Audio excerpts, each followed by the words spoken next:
Breaking news చూస్తున్నారు. ధర్మస్థల ఇప్పుడు మరి ముఖ్యంగా ఎంత వార్తలు నిచ్చిందో మనం చూస్తున్నాం. ఈ ధర్మస్థల మృతదేహాల వెనుక అంత చిక్కని మిస్టరీలు ఉన్నాయా? ప్రస్తుతం దీనికి సంబంధించి చర్చ జోరందుకుంటోంది. ఆడ మగ చిన్న పెద్ద లేకుండా హత్యలు జరిగాయా? ఈ క్వశ్చన్ ప్రస్తుతం అందరికీ రైజ్ అవుతోంది. ఒంటరిగా అమ్మాయిలు కనిపిస్తే అత్యాచారం చేసి హత్య జరిగిందనే క్వశ్చన్ ఇప్పుడు తెర మీదకి వస్తుందంటే అర్థం చేసుకోవచ్చు. ఎదురు తిరిగితే కనిపించకుండా పోయిన మగాళ్ళు, పోరాటానికి దిగి ప్రాణాలు పోగొట్టుకున్న మరికొందరు, 4 దశాబ్దాలకు పైగా సాగిన అరాచకాలు, అకృత్యాలు అన్నీ ఇన్ని కాదు. డబ్బు పలుకుబడుతూ ఆధారాలు మాయం చేసిన హంతకులకు సంబంధించి మాట్లాడుకుంటున్న క్రమం అది 2014. అక్కడి నుంచి ఈ మృతదేహాలని మార్చినట్లు ఎన్నో అనుమానాలు వ్యక్తమవుతున్నాయి. ఇప్పుడు దొరికిన మృతదేహాలు బాధితులవి కావన్న సందేహాలు కూడా వ్యక్తమవుతున్నాయి. ధర్మస్థల అంటేనే మృతదేహాల దిబ్బగా చెప్పుకుంటున్న పరిస్థితి ఆ పరిసర గ్రామాలది. ఒక్కొక్కరు మాట్లాడుతున్న వైనం వింటూ ఉంటే ఒళ్ళు గగురుపాటుకి గురవుతూ ఉంటుంది. ఒక్కొక్క ఘటన రోజు రోజుకి అక్కడ చోటు చేసుకుంటున్న డెవలప్మెంట్స్ అందరినీ భయకంపితులకు గురిచేస్తోంది. ఒకటా రెండా ఆ పరిసర ప్రాంతాల్లో ఆ కథల గురించి మాట్లాడుకుంటే గగురుపాటు గురయ్యే సందర్భాలే. నేను నా చేతులతో కొన్ని వందల మృతదేహాల్ని ధర్మస్థల్లో అనేక ప్రాంతాల్లో పూజ చేశా అంటూ ఆ రోజు ఒక స్టేట్మెంట్, అంటే ఫిర్యాదు, ఇది ఒక కంప్లైంట్. ఇది ఆ కంప్లైంట్లో ఏముందో మీకు తెలుసుగా? దాని గురించి మాట్లాడుకుంటున్న సందర్భం. ఈ కథను మిమ్మల్ని కాస్త కలవరపరచచ్చు. దీనికి సంబంధించి తగిన జాగ్రత్తలు తీసుకోవాలని ఆర్టీవీ సూచించడం జరుగుతోంది. This is the distributing content, where description is advised. నేను నా చేతులతోనే కొన్ని వందల మృతదేహాలను ధర్మస్థలలో అనేక ప్రాంతాల్లో పూజ చేశా. అందులో లోదుస్తులు లేని మహిళలు, బడికి వెళ్ళే అమ్మాయిల మృతదేహాలు కూడా ఉన్నాయి అంటూ ఆ స్టేట్మెంట్లో చెప్పడం ఆ తర్వాత అందరికీ షాకింగ్ అనిపించింది. ప్రాణ భయంతోనే ఆ పని చేశా. నిజం చెప్పాలని ఇప్పుడు నేను మీ ముందుకు వచ్చా. అవి ఎక్కడెక్కడున్నా చూపిస్తా, ఎవరు చేశారో కూడా చెప్తా. నా మాటలు నమ్మచ్చు, నమ్మకపోవచ్చు, కానీ ఒక మృతదేహాన్ని ఎక్కడ కప్పెట్టానో ఆ చోటుని నేను చూపిస్తా అంటూ తీసుకువెళ్ళాడు. అదిగో మీరు చూస్తున్నారు ఫస్ట్ బాక్స్లో. ఆ వ్యక్తి ఇచ్చిన ఫిర్యాదు, ఆ వ్యక్తి మాటలని ముందుగా ఎవరు సీరియస్గా తీసుకోలేదు.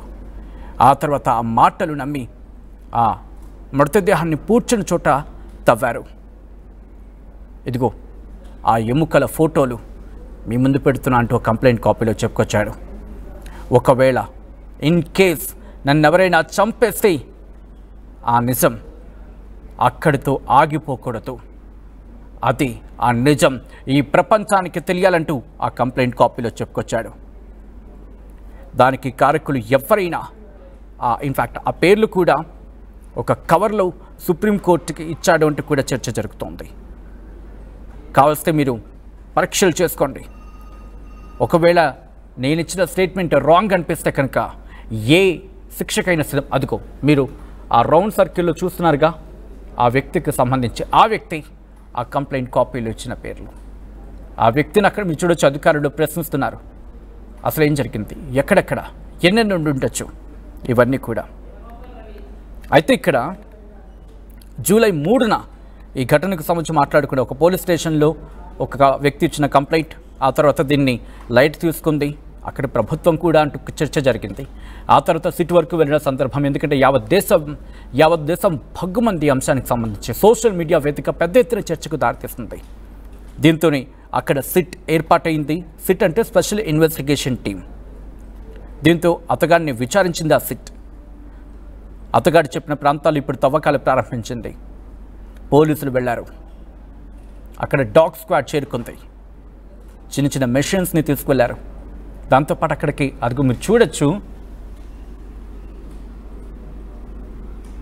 మరి ముఖ్యంగా రెడ్ జాకెట్ అలాగే పాన్ కార్డ్, ఏటీఎం దొరికిన చోటది మీరు చూడొచ్చు. అక్కడికి చేరుకున్న తర్వాత కానీ ఇంట్రెస్టింగ్గా ఇప్పుడు ఈ తవ్వకాలు జరుపుతూ ఉంటే మిగిలిన అంటే వేరే కేసెస్ ఏమైనా బయటపడుతున్నాయా? ఇదే ప్రశ్న ప్రస్తుతం తలెత్తుతోంది. ఎందుకంటే ఆ ప్రాంతం అలాంటిది. ఇక్కడ ఇంట్రెస్టింగ్ ఏంటంటే ఆ వ్యక్తి మాటలు విని యావత్ భారతం ఒకసారిగా షాక్కి గురైంది.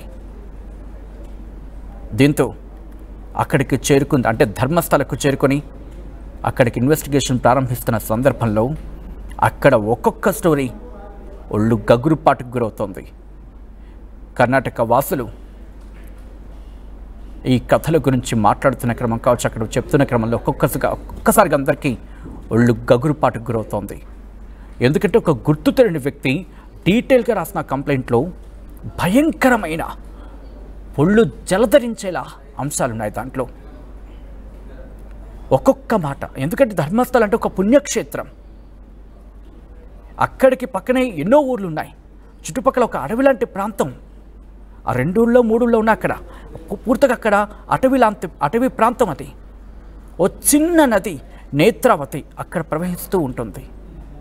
ఆ నేత్రావతి ఎంత ఘోరమైన నేరాలు ఉన్నాయా నేత్రావతి నది పక్కన అంటే అందరూ షాక్ అవుతున్నారు.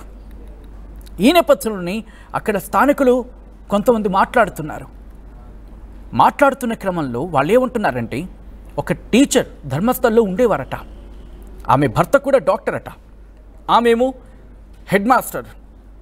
సాధారణంగా హెడ్ మిస్ట్రెస్ అంటూ ఉంటారు, మన వాడుక భాషలో హెడ్ మాస్టర్ అంటూ ఉంటాం, మేల్ అయినా ఫీమేల్ అయినా. అయితే ఆమెకు ప్రమోషన్ రావాల్సి ఉండింది, కానీ రాలేదు. కోర్టుకు వెళ్ళి ప్రమోషన్ ప్రయత్నం చేశారు, తెచ్చుకున్నట్టుగా కూడా చర్చ జరుగుతూ ఉంటుంది. అక్కడ ఒక వ్యక్తి మాట్లాడుతున్న క్రమంలో వాళ్ళు ఏమంటున్నారంటే, ఇది జాతీయ మీడియాలో అంతర్జాతీయ మీడియా కథనాలను ఇక్కడ నేను ప్రస్తావించడం జరుగుతోంది. వాళ్ళు ఏమంటున్నారంటే, అక్కడ ఆమెకు ప్రమోషన్కు అడ్డుపడిన అక్కడ కొంతమంది ప్రముఖులు, లోకల్లో కాస్త ప్రముఖులు దీన్ని తట్టుకోలేకపోయారు. దీంతో ఆమె భర్త ఇంట్లో లేనప్పుడు ఆమెను బాత్రూంలో తగలపెట్టేశారు, నిప్పు పెట్టేశారు ఆమెని. తర్వాత భర్త కంప్లైంట్ చేశారు స్టేషన్కి వెళ్తే. ఇన్ఫ్యాక్ట్ స్టేషన్కి వెళ్ళి ఆ భర్త మీద కేసు పెట్టారు. కోర్టు ఆ భర్తను నిర్దోషిగా విడుదల చేసింది. కానీ ఆ దోషులు ఎవరనేది ఇంతవరకు తేలలేదంటూ అక్కడ వాళ్ళు చెప్పినట్టుగా కొన్ని అంతర్జాతీయ మీడియా కథనాలు చెప్తున్నాయంటే ఆ ఇంటెన్సిటీ అర్థం చేసుకోవచ్చు. దాంతోపాటు తన భార్యను చంపిన వాళ్ళ పేర్లను ఆమె భర్త బతికి ఉన్నప్పుడు బహిరంగంగానే చెబుతూ ఉండేవారు. కర్ణాటక సోషల్ మీడియాలో ఆమె భర్త వీడియో ఆ పేర్లతో సహా తిరుగుతుంటుంది అంటూ కూడా ఇంకొక చర్చ అయితే ఉంది. ఇది ఒక వాదన.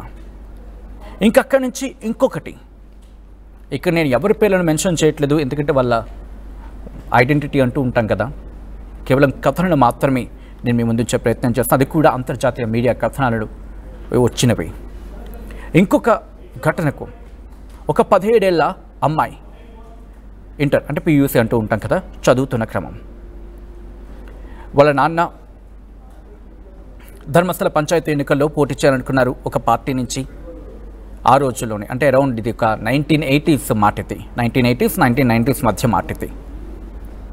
అయితే అప్పుడు అంటే ఒక 1986 అనుకుంటా, అప్పుడు డిసెంబర్లో కాలేజ్కి వెళ్ళిన అమ్మాయి ఇంటికి తిరిగి రాలేదు. ఏం జరిగింది? ఏ తండ్రికైనా కాస్త కంగారు ఉంటుంది కదా, అలాగే దీంతో పోలీసులు ఇన్డెప్త్ ఇన్వెస్టిగేషన్ చేయలేదు అనేది వాళ్ళ వాదన. అయితే కరెక్ట్గా 2 నెలల తర్వాత నేత్రావతి ఒడ్డున ఆమె మృతదేహం దొరికింది. దొరికిన క్రమంలో వివస్త్రగా ఉంది ఆ మృతదేహం. ఇక శరీరం అయితే కేవలం ఆఫ్ కోర్స్ 2 నెలల తర్వాత ఎంత డికంపోజ్ అయిపోయి ఉంటుంది ఇది. దీంతో అక్కడ ఆందోళన జరిగాయి. అయితే కేసులో ఎటువంటి పురోగతి లేదు అనే ఒక మాట వినిపిస్తూ ఉంటుంది. దోషులు ఎవరో కూడా తేలేదనేది ఆ కుటుంబం ఆరోపణ. సో ఇలా ఇంకొన్ని అంశాలకు సంబంధించి ఇది జరిగి దాదాపుగా 40 years, పోనీ ఒక 30 నుంచి 40 ఏళ్ళు అనుకుంటే ఆ సమాధేది, ఆ కేసు ఎందుకు రీఓపెన్ కాలేదు, ఎందుకు న్యాయం జరగలేదు, ఈ క్వశ్చన్స్, ఈ చర్చ, ఈ కథ గురించి అక్కడ జరుగుతూ ఉంటుంది. ఇది ధర్మస్థల పక్కనే ఉన్న గ్రామం. ఇది ఆ గ్రామం పేరు కూడా నేను చెప్పట్లేదు, because let us maintain some ఐడెంటిటీకి సంబంధించి కాస్త ఉంచే ప్రయత్నం చేద్దాం. ఇది ఇంకొక మాట ఇక్కడ వినిపించేది ఏంటంటే, అక్కడ గ్రామస్తులు అన్న మాట అంటూ కూడా తన సోదరి కాళ్ళు కానీ చేతులు కానీ వాటిని తాళ్లతో కట్టేస్తున్నాయి, కేసు ఇన్వెస్టిగేషన్ అవసరం అవుతోందని ఆ మృతదేహాన్ని తన తండ్రి ఖననం చేశారు అంటూ చెప్పుకొచ్చిన క్రమంలో తన సోదరి నోటులో ముందు పళ్ళు ఉంటాయి కదా, అవి లేవట అని చెప్పి ఇలా అనేకమైన కథలు ఆ ధర్మస్థలంలో అడుగు పెడుతున్న క్రమంలో ఆ చుట్టుపక్కల ప్రాంతాల ప్రజలని కాస్త కదిలిస్తే చాలు ఎన్నో కథలు. మరి దీనికి సంబంధం ఉందా లేదా అనే అంశానికి సంబంధించి ఇన్వెస్టిగేషన్ జరగాల్సి ఉంది. ఇప్పుడు ధర్మస్థల ఆ ఇన్వెస్టిగేషన్ ప్రారంభమైన తరుణంలో ఇంకొన్ని స్టోరీస్ బయటకు రాబోతున్నాయా? ఈ ప్రశ్న ప్రస్తుతం అందరి మధ్యలో ఉత్కంఠగా మారింది. ఈ కథను మిమ్మల్ని కాస్త కలవరపరచవచ్చు. దీనికి సంబంధించి తగిన జాగ్రత్తలు తీసుకోవాలని ఆర్టీవీ సూచించడం జరుగుతోంది. This is the disturbing content, viewer description is advised. ఈ నేపథ్యంలో ధర్మస్థల మిస్టరీ అంశానికి సంబంధించి మీరేమనుకుంటున్నారు?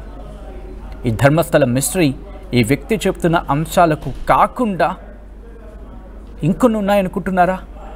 ఇంకొన్ని నేరాలు ఘోరాలు ఇక్కడ జరిగాయని చెప్పి మీరు భావించడం జరుగుతోందా? మీరేమనుకుంటున్నారు? మీ మధ్యలో ఏం మెదులుతోంది? మీ మస్తిష్కంలో ఏం కదులాడుతోంది? ఒక్కసారి కామెంట్ చేసే ప్రయత్నం చేయండి. ధర్మస్థల ఇప్పుడు అనేక ప్రశ్నలకు కేంద్రంగా మారింది.